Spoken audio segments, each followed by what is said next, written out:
અરે વિશ્વાસ તો સાક્ષાત ભગવાન મહાદેવજીનું રૂપ છે, તમે યાદ રાખો. રામાયણમાં તુલસીએ સાક્ષી પૂરે છે અને બોલ્યા છે, ભવાની શંકરો વંદે શ્રદ્ધા વિશ્વાસ રૂપિણો. માં ભવાની એ સાક્ષાત શ્રદ્ધા છે, જ્યારે પરમ પિતા મહાદેવજી એ સાક્ષાત વિશ્વાસ. તો હવે મને કહો કે વિશ્વાસ એટલે સાક્ષાત મહાદેવ થયા, શિવ થયા. શિવની પાસે ત્રીજું લોચન છે. અંધ હોય તો અશ્વત્થામા, અંધ હોય તો ધૃતરાષ્ટ્ર હોય. ભાઈ પોતાના પુત્રોને ગાદી મળે મોહ માટે થઈ અને મોહાંધ થઈ શકે કે ધૃતરાષ્ટ્ર થાય, પણ ભગવાન મહાદેવ કે જેની પાસે ત્રીજું લોચન છે.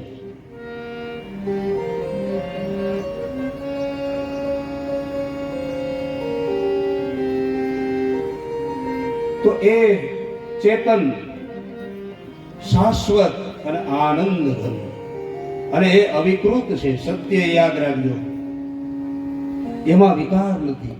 જેમાં વિકાર હોય ને એ પરિવર્તનશીલ બને. એટલા માટે આ જગત જન્મે, જીવો આવે ને જાય. 84 લાખ પ્રકારની યોની છે. કર્માનુસાર પુનરપી જનનમ પુનરપી મરણમ પુનરપી જનની જઠરે શયનમ. જન્મ મરણ ચાલ્યા કરે, પણ એ માત્ર સંસાર માટે છે, સૃષ્ટિ માટે છે. પણ એનો રચયિતા એ અવિકૃત છે.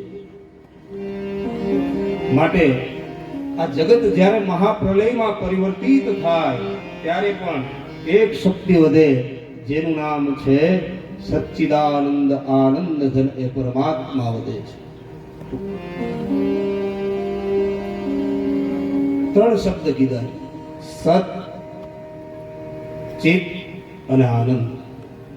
ક્યારેક ભગવાન સત પ્રધાન અવતારો ધારણ કરે છે, ક્યારેક એ પરમાત્મા ચિત્ત પ્રધાન અવતારને ધારણ કરે છે, અને ક્યારેક એ પરમાત્મા આનંદ પ્રધાન અવતારોને ધારણ કરે છે.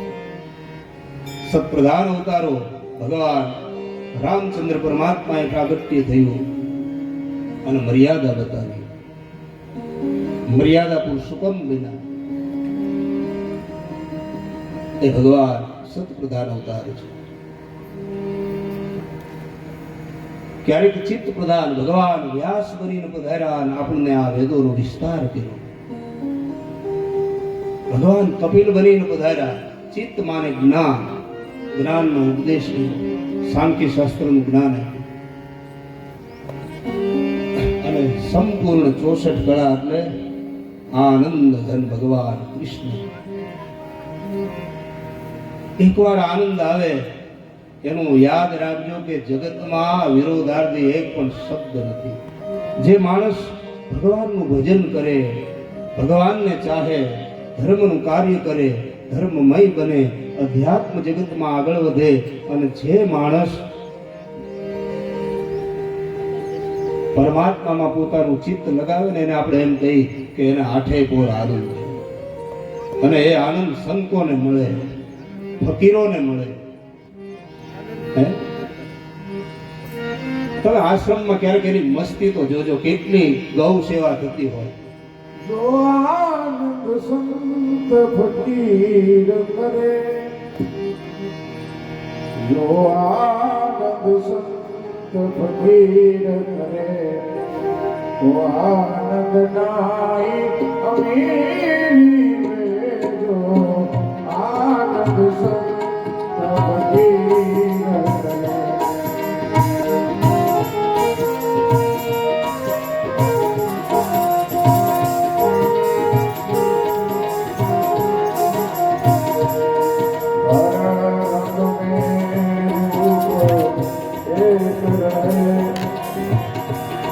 जगत कर्म करे जो धूप रहे,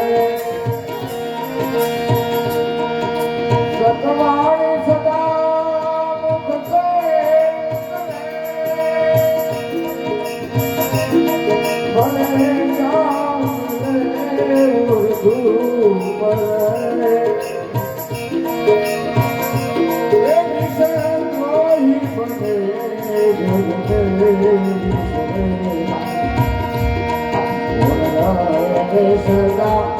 ગીર કબીરી વેદો આનંદ સંત ફકીર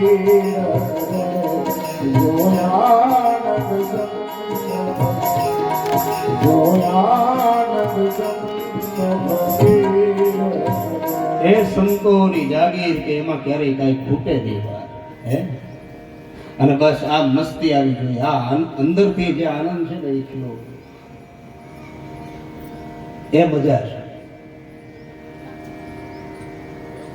એની જાગીરમાં ક્યારેય ખૂટે નહીં એને એકવાર આનંદ મળી ગયો એની જોડી છે એ છલકાયા જ કરે તમે વિચાર તો કરો કેટલી ગૌ સેવા થતી હોય રોટલો અને હરિહરનો નાદ ચાલુ હોય અને સંસારીના જીવનમાં આવે તો મજા આવે પણ મજાની સામે સજા ઊભી હોય યાદ રાખજો ઘણી વાર સંસારીને હર્ષ થાય પણ એની સામે શોક ઊભો છે દીકરાનો જન્મ થાય અને આખો પરિવાર આનંદમાં હોય એ હર્ષ છે પણ દુઃખદ વેદના ઘટે અને આખો પરિવાર એ કરુણ બની જાય એ સામે ડગલે ને પગલે સુખ પછી દુઃખ મજા પછી સજા પણ આ આનંદ ઘન પરમાત્મા અહીંયા એના રૂપનું વર્ણન કર્યું એ પરમાત્મા એનું કાર્ય તો બતાવ્યું વિશ્વોત્પત્યાદિ હેતવે જે આ બ્રહ્માંડનું સર્જન કરે છે આ જગતના જીવો એનું ભરણ પોષણ કરે છે બ્રહ્માના રૂપની અંદર આ સૃષ્ટિનું સર્જન કરે છે નારાયણના રૂપની અંદર આ જગતને જે ચલાવે છે અને મહાદેવના રૂપની અંદર જ્યારે સમય આવે ત્યારે આ જગતને મહાપ્રલયમાં પરિવર્તિત કરે છે એ ભગવાનનું કાર્ય છે જે સૂર્યના રૂપમાં આખા નવખંડને પ્રકાશ આપે છે વર્ષાના રૂપમાં જળ આપે છે એક કણના 1000 કણ કરીને આપે છે એની પરમ સત્તા છે તમે ખાલી કલ્પના તો કરો મહાસાગરની બાજુમાં ક્યારેક જાજો અને જોજો કે ત્યાં નાળિયેરી હોય એમાં ઊંચે 50 કે 70 ફૂટ ઊંચું શ્રીફળ થાય પણ એમાં જળ કેવું હોય અમૃત જેવું હોય ખારા ભદવા નીર પીવે છતાં એમાં જળ કેટલું તો કે હે અમૃત જેવું હોય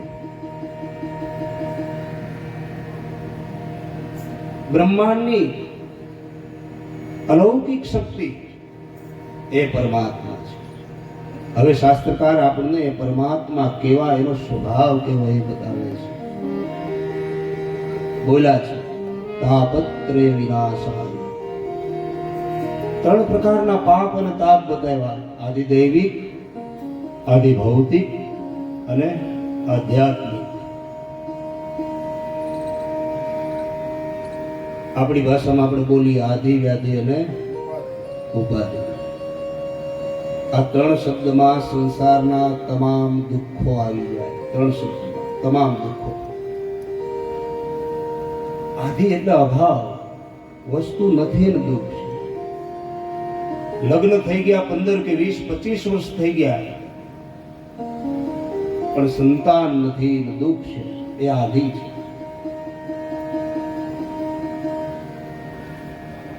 એક વાતનું થોડું દુઃખ છે પછી આવે ઉપાધિ ભગવાનની કૃપા થઈ વિવાહ થઈ ગયા સંતાન પણ થયા પણ એ કુપુત્ર થાય પરિણામે દુઃખ છે આ ઉપાધિ છે ગાડી નહોતી બંગલા નહોતા પતરાળામાં જમતા અને ખૂબ છાશ ને રોટલો પણ એવી શાંતિ હતી ત્યારે બંગલો નહોતો એટલે દુઃખ હતું પણ બંગલો થયો કાર થઈ પણ શાંતિ છીનવાઈ ગઈ ત્યારે વસ્તુ છે આપણે જોયું છે કે ભાઈ ડબલ એર કન્ડિશનમાં માણસ બેઠો હોય છતાં અશાંત હોય એના જીવનમાં પ્રશ્નો હોય છે ચિંતા હોય છે ઉપાધિ હોય છે તમે ખાલી કલ્પના તો કરો એર કન્ડિશન ચાલુ હોય છતાં ક્યાંય શાંતિ નથી કરોડોની સંપત્તિ હોય એમાં શાંતિ નથી, પરિણામે એ ઉપાધિ છે. વસ્તુ હોવા છતાં પણ દુઃખી છે.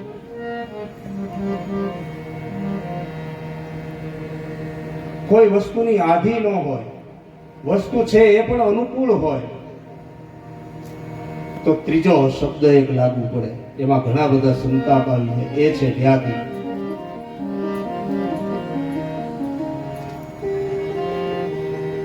માણસ બધી રીતે સેટ થઈ જાય, દીકરાઓને સેટ કરી દે, બધું જ સોંપી દે, જીવનની તમામ જવાબદારીઓ છે એ અદા કરતા કરતા કરતા કરતા જ્યારે મુક્ત થવાનો સમય આવે ત્યારે વ્યાધિ, માણસ એ વ્યાધિમાં ઘેરાય, પીડામાં ઘેરાય. પડખું ભરવું હોય તો બીજાની મદદ લેવી પડે. તો કઈ ને કઈ પ્રશ્ન જીવનમાં છે, અને એમાંથી બચાવે કોણ? માત્ર પરમાત્મા. આ આંધી આવે, તુફાન આવે, વંટોળીઓ આવે, વરસાદ આવે, વાવાઝોડા હોય, એ કઈ સત્તા બચાવી ન શકે. માત્ર એમાંથી બચાવે કોણ? તો કઈ તાપત્રે વિનાશાય શ્રી કૃષ્ણાય. માત્ર એમાંથી બચાવનાર કોઈ હોય તો એ ભગવાન છે. કેવો દયાળુ છે, એનો સ્વભાવનું અહીંયા વર્ણન કર્યું છે. એ કેવો કરુણાનો સાગર હશે, તમે કલ્પના તો કરો કે જે પૂતના વિષ લગાવી અને મારવાના ઈરાદે આવે, પોતાની છાતીએ લગાવે અને વિષનું પાન કરાવડાવે, પણ છતાં એ દયાનો સાગર કે એ ગતિ આપે છે કે જે ગતિ પોતાની માં યશોદાને આપે ને એ જ ગતિ એ પૂતનાને આપે છે. આનાથી આ જગતમાં કોણ દયાળુ હોય, કોણ કરુણાવાળું હોય? હે પરમાત્માને પ્રણામ. શ્રી કૃષ્ણાય વયમ નમઃ. હે કૃષ્ણ, હે દામોદર, એને તમે રામ સ્વરૂપે પૂજો, શિવ સ્વરૂપે પૂજો. શ્રી માને રાધા, શ્રી માને માં. માતાજીની સાથે આયા દેવની વંદના છે, યાદ રાખજો. કારણ કે માં જેવું વાત્સલ્ય આ જગતમાં કોઈ ન આપી શકે. અને એ કૃપા કરે એટલે દીકરાને લઈ અને બાપના ખોળામાં બેસાડી દે. માટે અહીંયા રાધાને યાદ કરાય છે. અહીંયા ભાગવતકાર હવે બીજા શ્લોકની અંદર જેની આંગળી પકડીને આપણે આ યાત્રા કરવાની છે એવા શુક મહામુનિ એની વંદના કરાવે છે. ગમે એવી ભીડ લાગી હોય, મેળો હોય, લાખોની મેદની હોય, પણ જ્યાં સુધી બાળકે માની આંગળી પકડી છે ને ત્યાં સુધી કોઈ ચિંતા નથી. તો આપણે પણ કોની આંગળી પકડીને આગળ વધવાનું છે આ કથામાં? તો કઈ મહામુનિ સિદ્ધ યોગી, સવારે ઉઠતાની સાથે જેનું ખાલી નામ લેતો પણ આ કાયા પવિત્ર થાય એવા શુક મહામુનિ. આવો પવિત્ર ભાવ સાથે એમની વંદનાને અહીંયા આપણે પ્રણામ કરીએ, એમની વંદના કરીએ. યમ પ્રવ્રજંતમનુપે તમપેત કૃત્યમ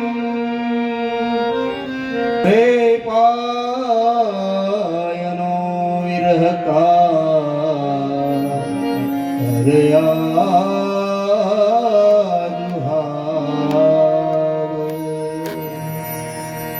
પુત્રેતિ જન્મય દયા દરવો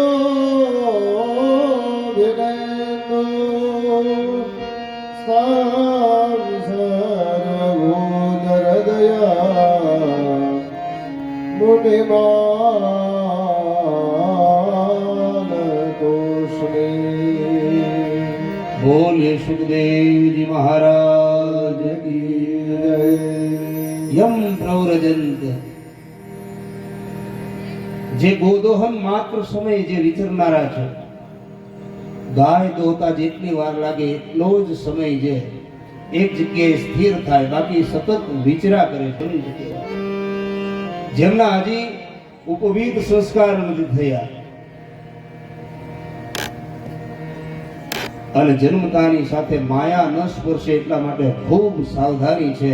અને જેણે પિતાના ઘરને છોડ્યું છે, અને એ વખતે વ્યાસજી એ સુખજીની પાછળ દોડ્યા છે કે હે પુત્ર ઉભો રહે.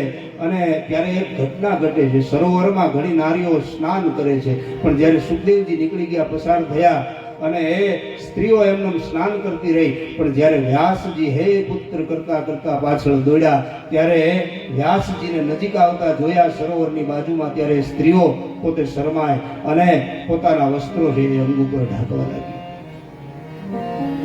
વ્યાસજીએ પ્રશ્ન કર્યો કે હે દેવી, હે જગદંબાઓ,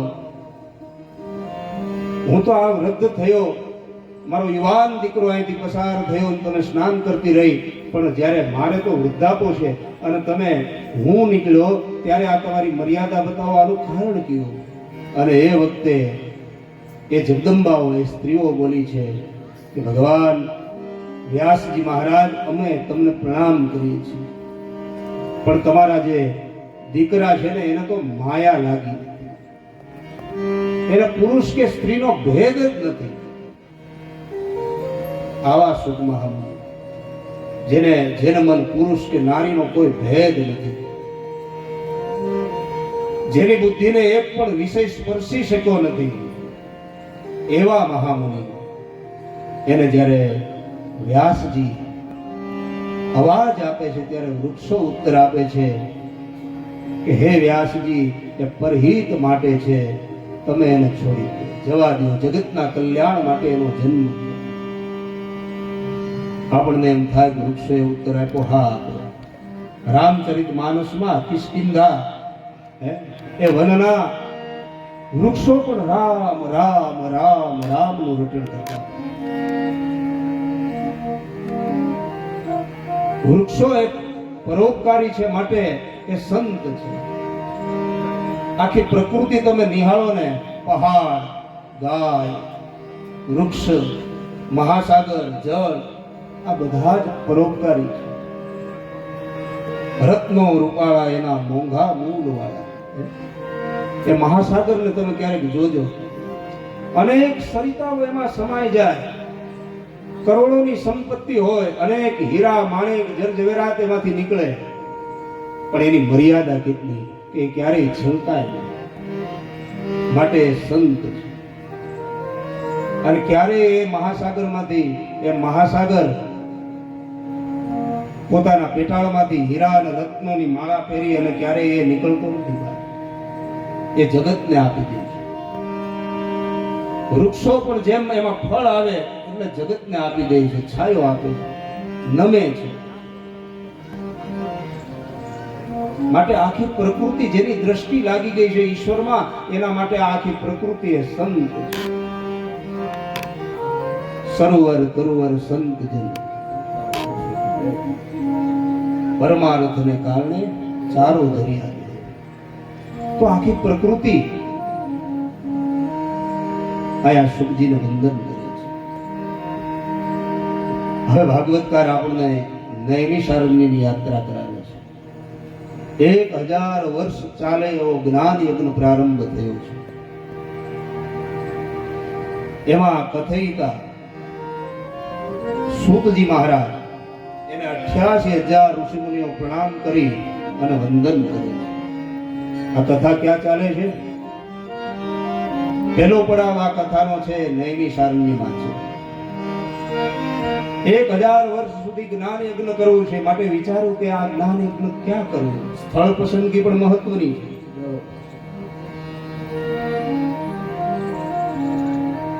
બોલો ધારેશ્વર મહાદેવ કી જય, નાગપુરી બાપુની જય.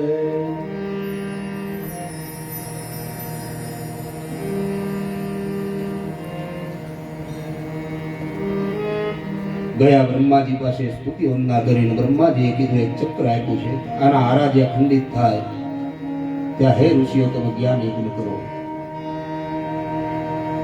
એ મનોમય ચક્ર આગળ ને ઋષિઓ પાછળ ગયા. જ્યાં એ સ્થિર થયું એ ભૂમિનું નામ નૈમિષારણ્ય.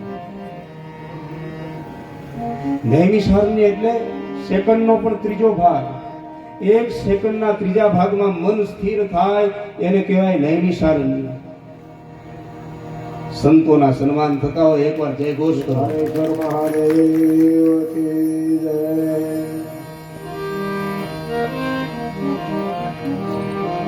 એવી પવિત્ર ભૂમિ નૈમિષારણ્ય.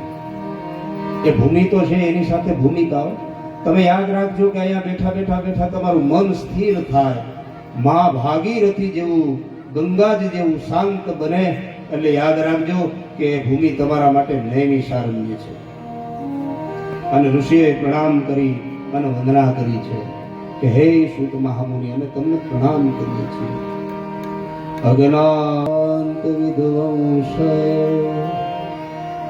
કોટિ સૂર્ય સમપ્રભ સૂતાખ્યાહી કથાસારમ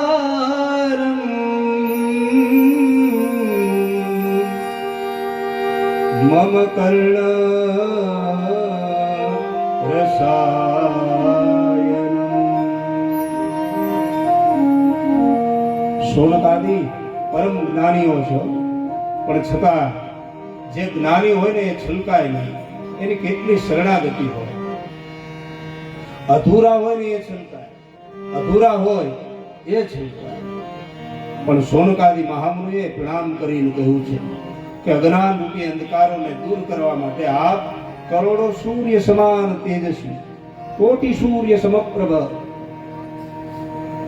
સૂતાખ્યાહી કથાસારમ મમ કર્ણ રસાય. હવે અમને કથાઓ તો ઘણી સાંભળી છે, પણ હવે કથાઓનો સાર સંભળાવો કે જેનાથી આખી માનવ જાતનું કલ્યાણ થાય, આખા જગતનું પરમ કલ્યાણ થાય, પરમ હિત થાય, જેનાથી માણસના જીવનમાં નિર્મળ પ્રકારની ભક્તિ છે એ ઉત્પન્ન થાય, જેનાથી માણસને પરમાત્મા પ્રત્યે પ્રેમ થાય. એવું શાસ્ત્ર બતાવો કે જે વેદોનો પુરાણોનો સાર હોય. અને એ વખતે સૂત મહામુનિ કેટલી એની સરળતા છે, જેમ ગંગાના નીર પવિત્ર ચાલતા હોય એમ વાણી પ્રગટ થઈ છે અને કહ્યું છે કે મેં જ્યારે સૂત મહામુનિ પરીક્ષિત રાજાને કથા સંભળાવતા હતા ત્યારે મેં જે સાંભળ્યું એ હું તમને કહું છું. તમે સરળતા તો જો. આવા પરમ જ્ઞાની એ પણ વચ્ચેથી હુંકારને કાઢી નાખે છે. હું નીકળી જાય ને એટલે કલ્યાણ થઈ જાય. આ હું નહીં, સુખદેવજીએ જે સંભળાવ્યું ને એ હું તમને કહું. એ પરમ શાસ્ત્ર, પરમ કલ્યાણ, પરમાત્મામાં તેજ અને પરમાત્મામાં પ્રેમ આપે એ શાસ્ત્રનું નામ છે ભાગવત. ભા માને ભક્તિ, યાદ રાખજો. ગ માને જ્ઞાન, વ એટલે વૈરાગ્ય અને ત એટલે તરી જેવું.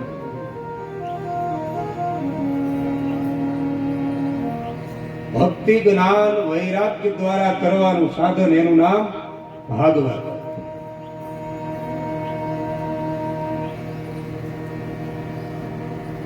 વંદના કરી છે ઋષિઓએ કે આપ અમને સદગુરુના રૂપમાં મળ્યા છો. અરે ગુરુ ધારે ને તો બેડો પાર કરી દે, અમને આ પરમ શાસ્ત્ર સંભળાવો. અને એ વખતે સૂત મહામુનિ એક શબ્દ બોલ્યા છે કે આને તમે સાવધાન થઈને સાંભળો. આ ભાગવત જે પરમ અભયત્વને દેનારું છે. પણ એક પ્રશ્ન થાય, કયો? સાવધાન થઈ અને સાંભળવાનું કીધું છે. તો આમાં સાવધાની કઈ?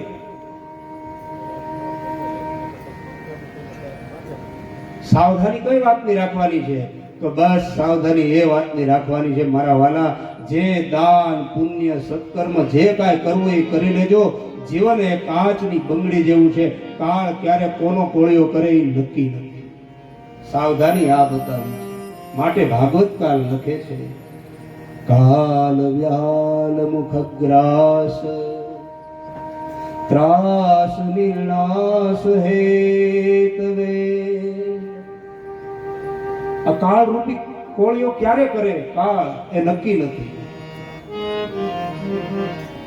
માટે જે સમય મળ્યો છે એ સમયમાં યાદ રાખજો કે દેવ અને દાનવનું યુદ્ધ સતત ચાલુ છે. આ કથામાં આવ્યા પછી મન થાય કે નહીં, મારે આ ભગવાનની 5 માળા કરી લેવી છે. આવો પ્રવાહ ચાલે છે. કાલે મેં જોયું કે આટલા લોકોને અહીંયા રસોઈની સેવા આપી.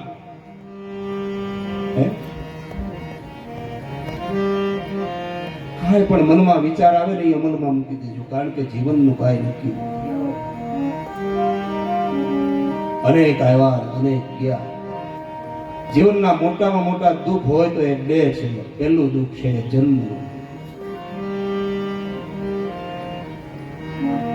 જ્યારે માના ઉદરમાં બાળક આવે છે અને એ વખતે કેટલી વેદના હોય છે તમને ખબર છે કે એ જીવ ત્યારે ઊંધો લટકતો હોય છે. એક સાથે 1000 વીછી દંશ આપે અને જે વેદના થાય એ વેદનાને એ અનુભવે છે.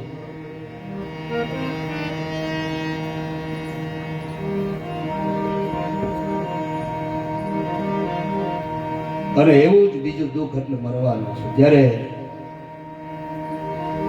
અંતકાળ નજીક આવે ત્યારે જીવને બહુ યાતના થાય છે. યાદ રાખજો, આપણે પણ એક વસ્તુ યાદ રાખવાની છે કે એ સમય આવવાનો છે.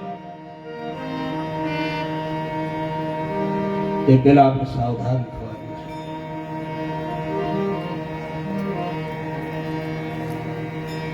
બસ સાવધાની એટલી છે કે ભગવાને આ જીવન આપ્યું છે, હવે ભજી લેવાનું છે. હૃદયથી સવારે ઉઠતાની સાથે એના નામનો દીવો થાય, તુલસી ક્યારે એક લોટી જળ ચડે, ભગવાન સૂર્યનારાયણને આપણે અર્ઘ્ય આપીએ, પરમાત્મા ધારેશ્વર મહાદેવને એક લોટી જળ ચડાવીએ, અર્પણ કરીએ. આવા ભાવ સાથે એ તમે હવે ભજી લો ભગવાન, જીવન થોડું રે તમે ભાવે ભજી લો ભગવાન, જીવન થોડું આત્માનું કરી લો કલ્યાણ, જીવન થોડું રહેવું. એકાંત આત્માનું કર્યો કલ્યાણ, જીવન થોડું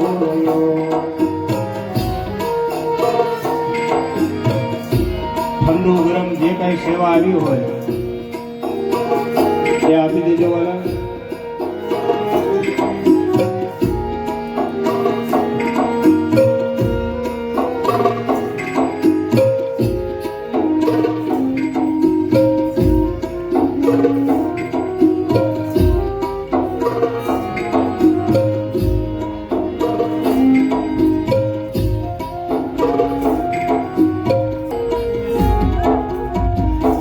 તમે દીધેલા કોલ બધા ભૂલી ગયા, તમે દીધેલા કોઈ બધા ભૂલી ગયા, બુદ્ધિ માયાને મોહમાં સુગેલા થયા. દુઃખી માયાની મોહમાં ઘેલા થયા. હે ચેતો ચેતો સુભૂલ્યા શોભાન, જીવન થોડું રહ્યું. ચેતો ભૂલ્યા શોભા, જીવન થોડું રહ્યું. જીવનનું કાંઈ નક્કી નથી. કાચની બંગડી જેવું છે, કાચ ક્યારે કોનો કોળિયો કરે એ નક્કી નથી. માટે સાવધાન. દિન પ્રતિદિન આયુષ્ય ઓછું થાય.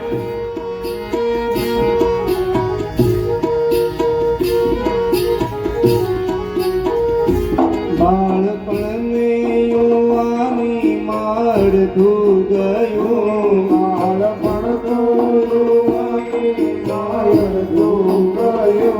નથી ભક્તિના માર્ગમાં ડગલું ભર્યું, ભક્તિના માર્ગમાં ડગલું ભર્યું. હવે બાકી છે તેમાં જો ધ્યાન, જીવન થોડું રહ્યું. હવે જીવન થોડું ચેતો ચેતા સુભૂલ્યા શોભાન, જીવન થોડું રહ્યું. ભૂલ્યા જીવન થોડું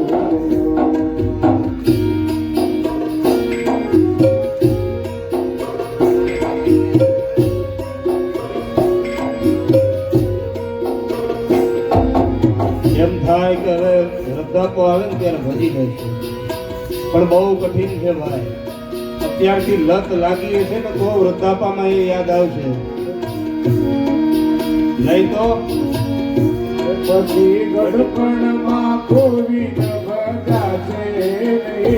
પછી ગઢપણમાં ગોવિંદ ભજાશે નહીં. ચલો ગવય ભવને ધનને દજાશે નહીં.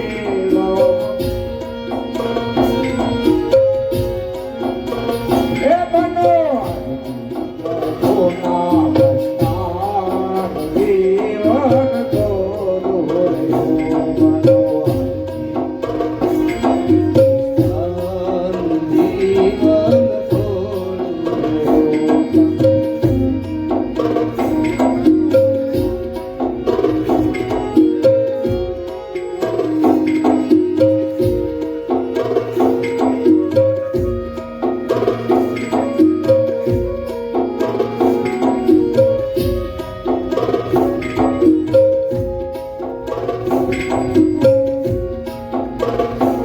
જરા ડર તો પ્રભુજીનો દિલમાં ધરો, તો પ્રભુજીનો દિલમાં ધરો.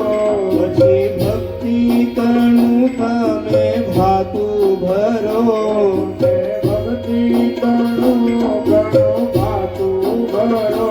સો થોડા દિવસના મહેમાન જીવન થોડું રહ્યું.